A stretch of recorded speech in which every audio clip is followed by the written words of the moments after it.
to fight.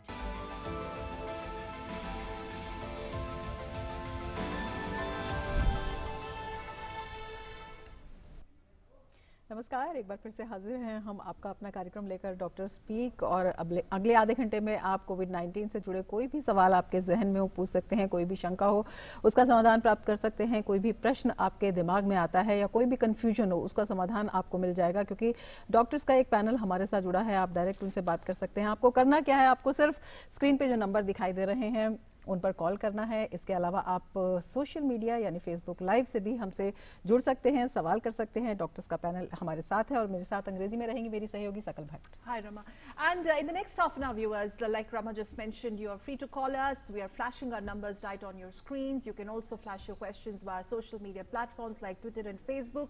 And we're going to get our doctors on board, speak to you directly. In fact, I'm also told that Dr. Ashutosh Biswas from Department of Medicine from AIIMS has already joining us on this edition of Dr. Speak. Dr. Biswas, thank you so much for joining us on this edition of Dr. Speak. Yes, he's there with us.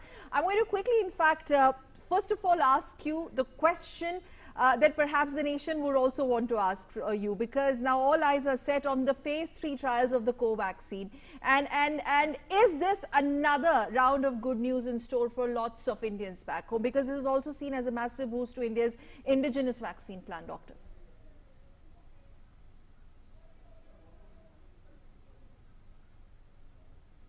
Dr. Biswas? Dr. Biswas, can you hear us? Rama, we will try and reconnect with Dr. Biswas. Meanwhile, we have some news on that Covaxin big story. बिल्कुल बेहद महत्वपूर्ण खबर है। Bharat biotech के कोविड-19 vaccine Covaxin को phase 3 trial की मंजूरी मिल गई है और फेज 3 का ट्रायल नवंबर के पहले हफ्ते में शुरू होगा। देश के 19 जगहों पर 22,000 लोगों पर फेज 3 का ट्रायल किया जाएगा। ये स्वदेशी वैक्सीन की दिशा में बड़ा कदम है। इस उपलब्धि से कोविड के वैक्सीन को लेकर उम्मीद बढ़ी है। सरकार का लक्ष्य है कि जनवरी से जुलाई के बीच 20 से 25 करोड़ लोगों को वैक्सीन दी जाएगी। सरकार ने सभी राज्यों से वैक्सीन देने वालों की लिस्ट मांगी है। सबसे पहले प्राथमिकता के आधार पर वैक्सीन दी जाएगी। वैक्सीन को राज्यों तक और दूर दराज के लोगों तक पहुंचाने की तैयारी हो रही है। वैक्सीन पर बनी विशेषज्ञों की टीम लगातार राज्यों से भी संपर्क में है। भारत दुनिया भर में 60% से ज्यादा वैक्सीन का निर्यात करता है। ऐसे में पूरी दुनिया की निगाह भारत पर है, तो बेहद अहम खबर है।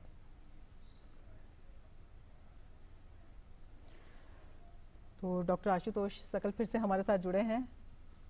Yes, Dr. Ashutosh Biswas, I was trying to ask you, sir, thank you for joining us. This is again seen as a big boost as far as our own indigenous vaccine plan is concerned. But when we talk about the phase 3 trials, in fact, the numbers are really looking good. We're looking at around 22,000 people across 19 places. So, as and when the recovery rate is already going up in charts, the numbers are looking favorable there as well. We are much, much ahead of the curve. Where do we actually stand when it comes to the vaccine? That's the big question.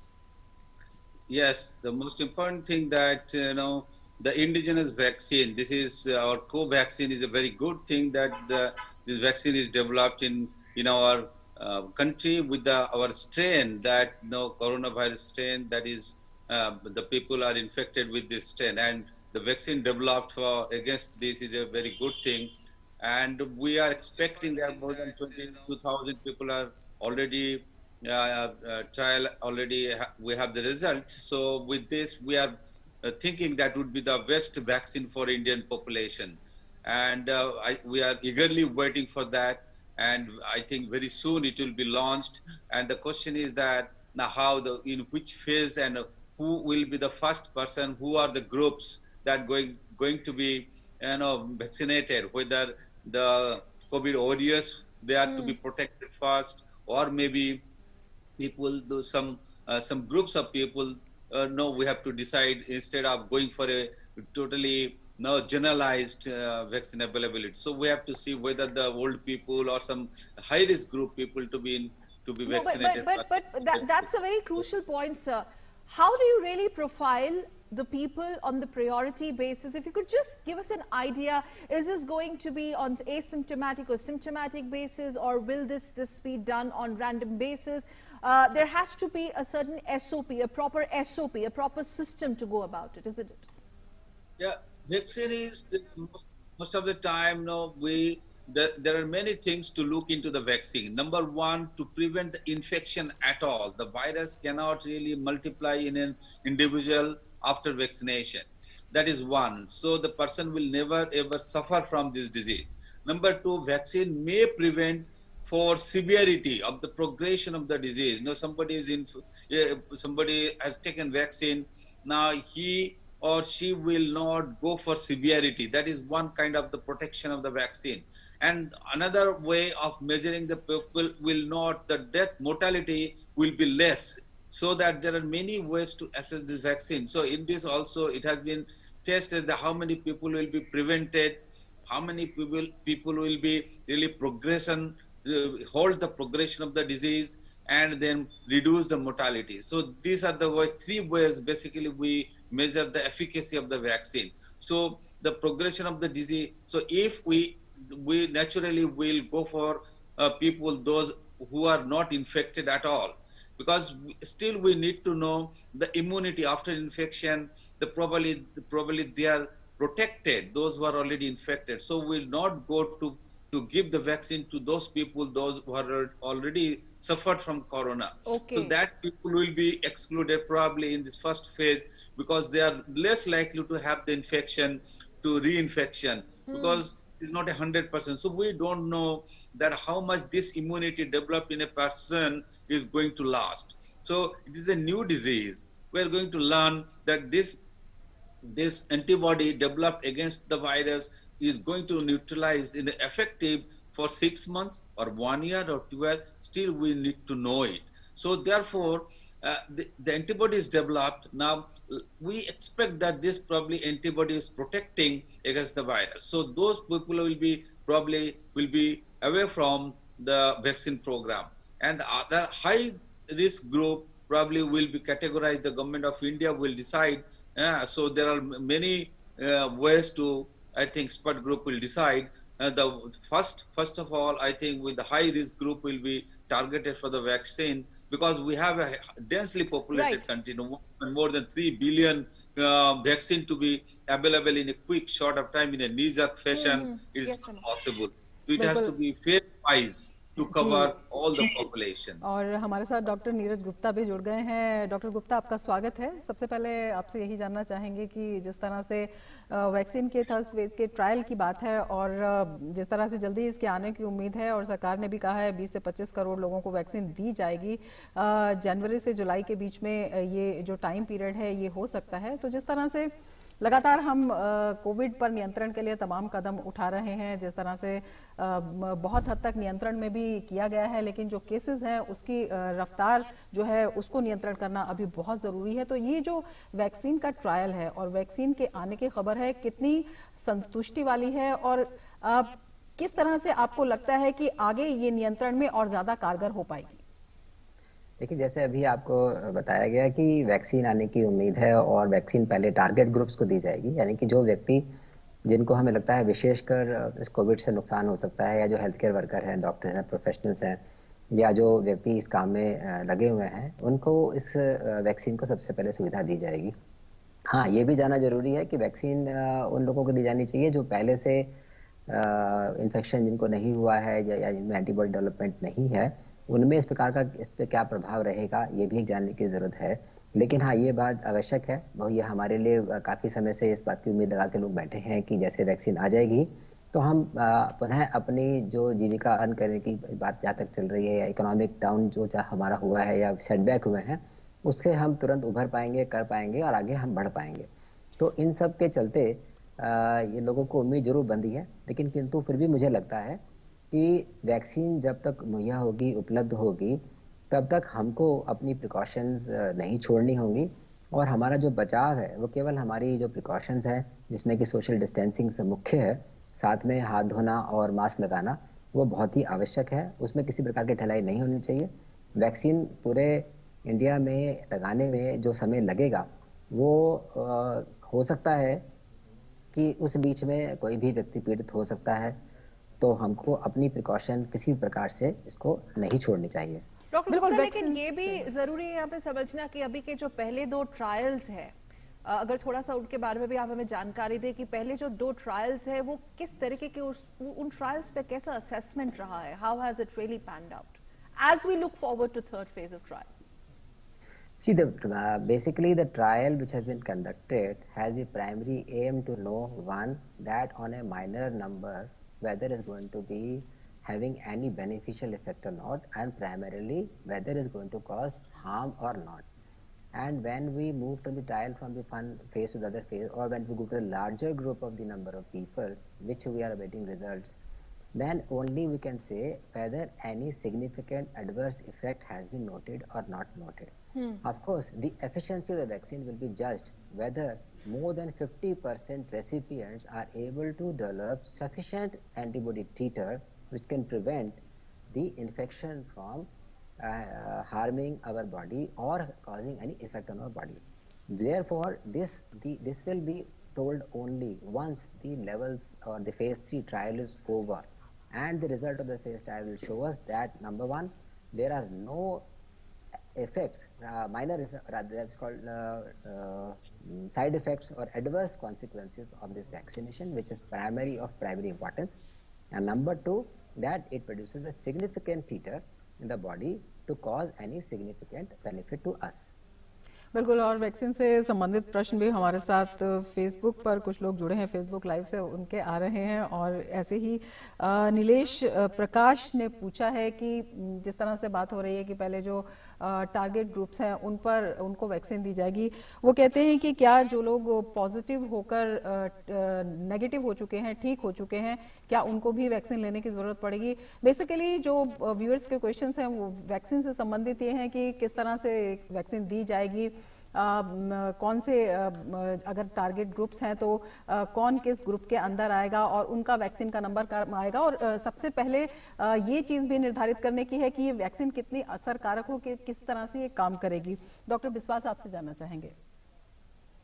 देखिए, इसमें एक तो देखना होगा कि जो व्यक्ति already infected होके ठीक हो चुके हैं और उनको वैक्सीन देने से कितना असर करेगा, क्या है, तो वैक्सीन प्रोबेबली सबको ही लेना पड़ेगा, सबको ही देना होगा, क्योंकि वैक्सीन का जो एंटीबॉडी है, हमें नहीं पता इन्फेक्शन के बाद एंटीबॉडी कितना दिन तक, कितना महीने तक वो काम करेगी।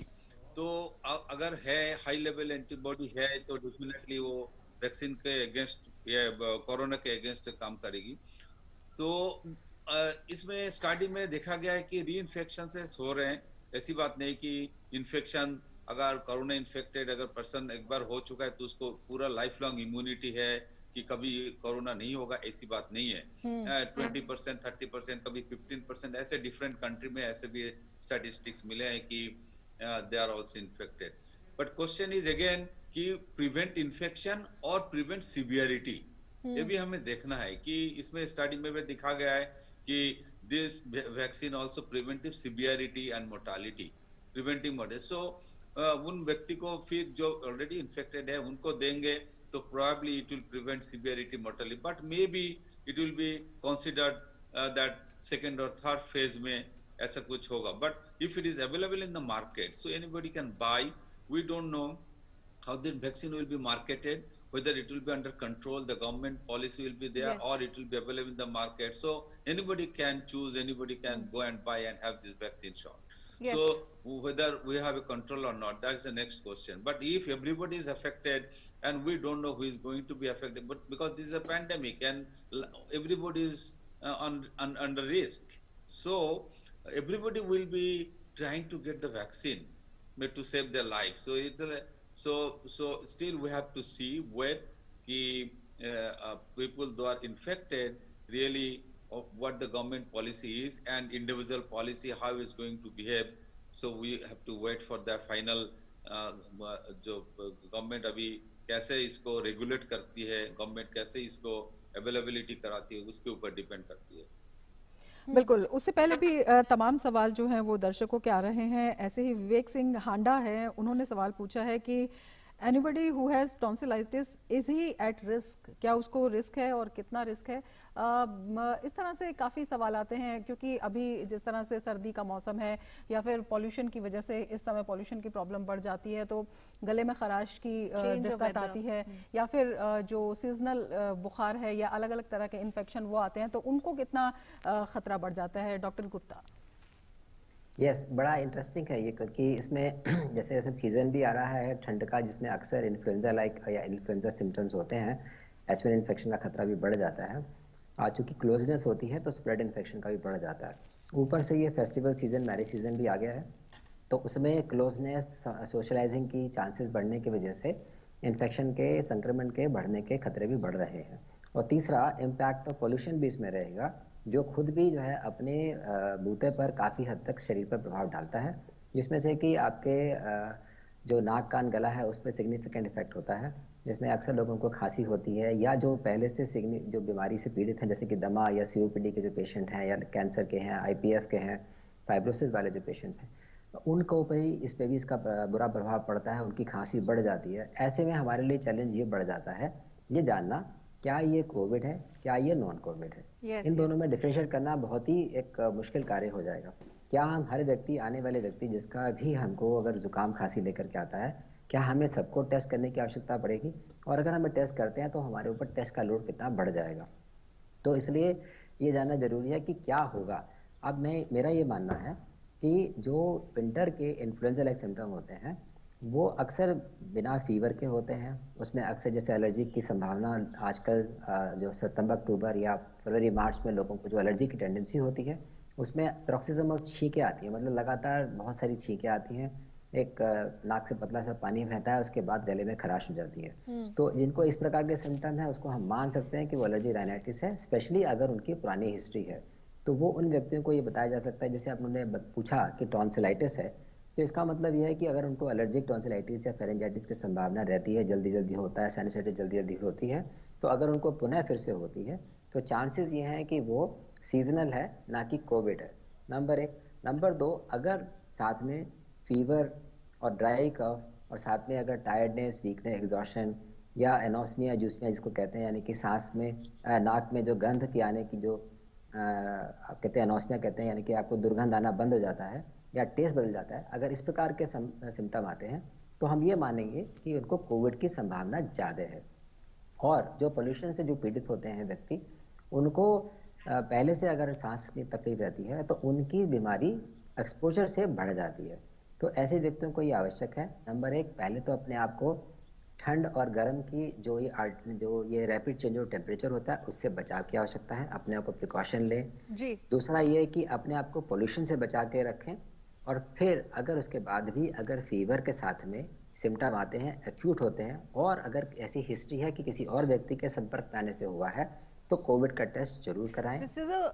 Yes, this is a very common question. In fact, I want to take it to Dr. Biswas also very quickly. I'm sure you're coming across such cases on daily basis. This change of weather, most of us are experiencing a certain discomfort here in throat or mild body temperature, and because of the COVID, well, we haven't experienced this before, when a mild temperature would really scare you. But doctor, you know now it really scares you. Mild temperature, oh my God, could this be COVID?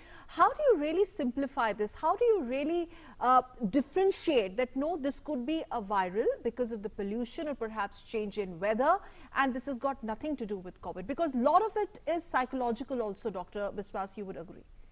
Yeah, this is a very important questions, is very also relevant, because most of the people know at this time the winter is coming, so there are flu-like symptoms. Many people will be affected by the flu. So common symptoms that we need to know, that nasal running, so nasal stiffness, so nasal symptoms that also associated with COVID, fever, high grade or low grade fever. There are many similar symptoms really, confusing the people whether this is acute febrile illness or influenza related other illness. So acute febrile illness at this time, we are getting so many like dengue, chikungunya, malaria, leptospira, typhoid, and scrub typhus. These are the 5-6 common acute febrile illnesses. The diseases are associated with this season. Now, winter also coming, so influenza. So we have to, little bit be careful, because we are not sure, people may not be able to distinguish what disease. So corona disease symptoms are, as we know, the mild to moderate grade fever. They are not very high grade fever like other disease. So if you are, there are a few cases high grade fever to begin with, but they are not. And there may be sore throat or headache. These are also other, and there may be GI symptoms. And mostly, if it advances a little bit more, cough and breathlessness are the most important symptoms. So these are the few that symptoms, if we think probably these are corona. And we don't see much majority of running nose in this corona. We initially thought probably these are like this. So if somebody is having running nose, and these are mostly not corona, and there are maybe few to begin with, but majority we can think this is influenza like other common cold and all. So these are common now illnesses that we think. And other respiratory illnesses like pharyngitis, laryngitis, tonsillitis, that Yes. Dr. Gupta highlighted, that these are also, this is the season to have.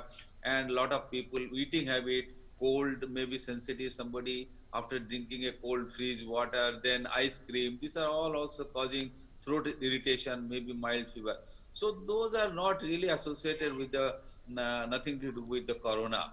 So we have to, we should not be very worried about if there is any acute. But definitely, if 1 or 2 days the symptoms increases, they should immediately go to doctor and take help of physician to go further how it should be investigated. बिल्कुल, जिस तरह से इस बीमारी के नियंत्रण के लिए लगातार कदम उठाए जा रहे हैं और जिस तरह से रिकवरी रेट आया, तो चिंता की बहुत बात नहीं है। लेकिन फिर भी जो आम आदमी है, सिम्टम्स को देखकर आजकल थोड़ा सा घबरा जाता है, थोड़ी सी चिंता हो जाती है। और उसी में ही जिस तरह से आपने डिफरेंशिएट किया है, क्योंकि जो शुरुआती सिम्टम्स हैं वो बहुत कॉमन होते हैं और कोविड के सिम्टम्स अलग अलग व्यक्ति में अलग अलग भी सामने आए हैं, तो ये भी एक बड़ी वजह हो जाती है।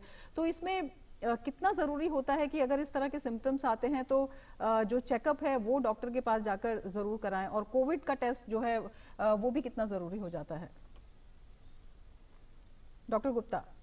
जैसे डॉक्टर विश्वास ने बताया कि पहले ये रियलाइज़ करने की ज़रूरत है कि सारे बुखार या सारे तकलीफ़ें कोविड नहीं होंगी। कुछ जैसे जिनको पहले से सांस की तकलीफ़ है, दमा के पेशेंट हैं, COPD के पेशेंट्स हैं, या जो IPF के पेशेंट्स हैं, उनके अपने जो ऑनगोइंग सिम्टम्स हैं वो मेंटेन रहते हैं, तो उनको उसकी दवाई चलती रहनी चाहिए। हाँ, उन सिम्टम्स के ऊपर जो भी नया चेंज आता है उसको इन्वेस्टिगेट करने की आवश्यकता होती है। इसका मतलब ये है कि अगर किसी को बुखार के साथ में ड्राई कॉफ आ रहा है, साथ में टायर्डनेस, वीकनेस हो रहा है, या उनके सूंघने की क्षमता बदल गई है, टेस्ट चेंज हो गया है, अनड्यू एग्जॉशन चल रहा है, ऐसी स्थिति में पॉसिबल है कि वो कोविड हो और उसकी जांच करानी चाहिए। किंतु जैसे आदमी के स्वास्थ्य में उतार चढ़ाव आते हैं, वैसे ही इस मौसम में, ठंड के महीने में थोड़ा उतार चढ़ाव आएंगे। आपको हो सकता है कि थोड़ा सी खांसी हो जाए जो मौसम बदलने के अनुसार होती है, हो सकता है कि रनिंग नोज हो जो एलर्जी के सिम्टम होते हैं, स्पेशली जैसे आपने पुराने वुलन्स निकालेंगे, घर की सफाई करेंगे, धूल मिट्टी से संपर्क होगा, उसमें आपको अचानक बहुत सारी छींकें आ जाएंगी। छींकों के बाद में पतला से नाक से पानी बहता है, उसके बाद में नाक स्टफी हो जाती है, उसके बाद गले में खराश पैदा हो जाती है, और हो सकता है कि साथ में खांसी हो, और जिनको सांस की तकलीफ होती है उनमें सांस में वीजिंग की साउंड आती है। ये टिपिकल एलर्जिक राइनाइटिस या ब्रोंकियल एज़मा के सिम्टम्स होते हैं, कोविड के सिम्टम नहीं होते हैं। ऐसे में तुरंत अपनी जो पहले से दवाई चल रही है तो वो लें, या फिर डॉक्टर से संपर्क करके कराएं। इसमें डरने की बात नहीं है कि आपको कोविड होगा। कोविड के सिम्टम जो है वो जैसे हल्का बुखार है और साथ में सूखी खांसी है, सूंघने की क्षमता इसे बदल जाती है, या पेट में दर्द हो सकता है, नोज़िया वॉमिटिंग हो सकती है, लेकिन tiredness, fatigue, dry cough and mild fever, ये यूजुअल सिम्टम होते हैं जो कि वार्निंग सिग्नल की तरह काम करने चाहिए, जो जांच के लिए हमें जाना चाहिए, अपनी जांच करानी चाहिए। उसके अलावा अगर आपको सपोज तेज़ बुखार, ठंड लग के बुखार होता है, तेज़ खांसी होती है, या आपको साथ में खांसी के साथ में सांस फूलने लगती है, बलगम आता है, बलगम में हो सकता है कि खून भी आने लगे, या लाल बलगम आने लगे, तो ये निमोनिया की शिकायत की वजह से होता है। Right, तो Dr. इसके Gupta. लिए तुरंत आपको जांच करानी चाहिए। Okay, I'm going to quickly ask Dr. Biswas, 20 seconds, your quick fire message, important do's at this time of the year, and don'ts, of course. Yes, that we have been trying for last 1 year, and those so most important thing that without forgetting that use of mask is the lifeline and social distancing, and then we should also know how to do the respiratory hygiene. So most important. So we have to adopt that. Respiratory hygiene means washing our throat, cleaning our throat and nose. That has to be adopted. And how we should do, we have to learn that. And I just I can say that only that we soon probably will be get rid of coronavirus with the vaccine, and wait for the day. And till then, we should follow strictly the social distancing, use of mask, and hand hygiene along with respiratory hygiene. बिल्कुल चिंता करने की ज़रूरत नहीं है, सचेत होने की ज़रूरत है। और किस किस तरह से जो है प्रिकॉशंस लिए जा सकते हैं, किस तरह से इस चीज़ में डिफरेंस किया जा सकता है कि कोविड है या नहीं, और किस तरह से डॉक्टर के पास जाया जा सकता है, टेस्टिंग कितना ज़रूरी है। डॉक्टर गुप्ता, डॉक्टर बिस्वास, आपका हमारे साथ यहाँ पर शामिल होने और इन जानकारियों को साझा करने के लिए बहुत बहुत धन्यवाद। And with that, it's also time up on this edition of Mask Up India and Doctors Speak, because Mask Up India is DD News' and DD India's campaign. And thank you very much, viewers, for your humongous support. Remember, we've been telling here, constantly reminding you all that frequent hand washing, social distancing and masking up is the three-pronged approach which will keep you and your loved ones safe. बिल्कुल, अगर corona को हराना है तो mask ज़रूर लगाना है, तो mask ज़रूर लगाए रखें और बेहद सिंपल मास्क सही तरीके से लगाएं। और आप भी हमारी तरह मास्क लगाएंगे, इसी उम्मीद के साथ हम लेना चाहेंगे आपसे इजाज़त। नमस्कार।